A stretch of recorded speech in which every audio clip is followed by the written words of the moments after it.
Good afternoon, and thank you for joining me here today. My name is Andrew Miller, and like all of you seated here before me, I too am a small business owner here in Raleigh, North Carolina. I specialize in both bookkeeping and forensic accounting. Now, I'm sure one of those terms is probably new to each of you here, and I'm going to go more in depth on forensic accounting in just a moment, but I want to start off with a small caveat. I'm not here to sell you any of my particular services that I offer, nor am I here today to earn you as one of my clients in any way.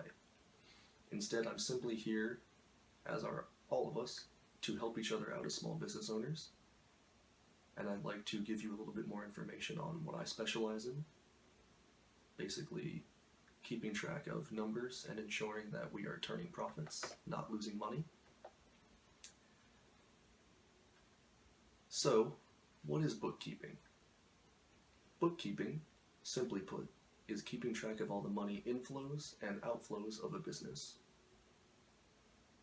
Writing them down and reporting them back to the business for their own use. For publicly traded companies, this can be for reporting purposes so that shareholders know what they're getting into. But for small businesses such as ourselves, it's more, again, as I said earlier, so that we can keep track of our numbers, make sure that we're not losing money anywhere we shouldn't be, make sure that we're turning a profit.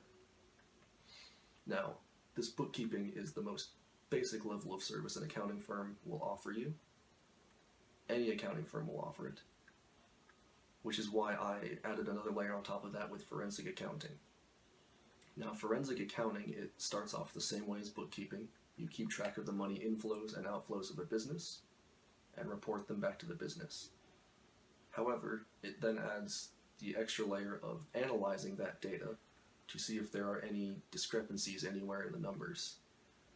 These discrepancies could range anywhere from valuating a business for buying or selling purposes, or misvaluating a business, so to speak, to tax fraud through misrepresenting how much a business has earned or how much a business has spent, changing its net profit, to something as simple as giving an employee a business spending card, and then they go on a personal shopping spree with it.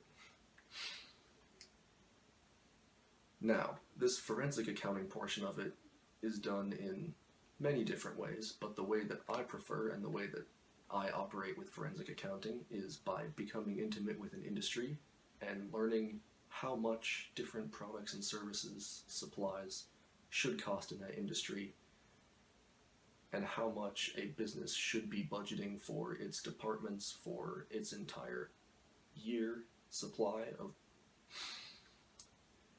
and making sure that all the numbers are at least similar to what they should be according to the industry standards. So, I hope that I've helped each of you here today by learning a little bit more about bookkeeping and forensic accounting, about keeping track of numbers, and ensuring that we all turn a profit together.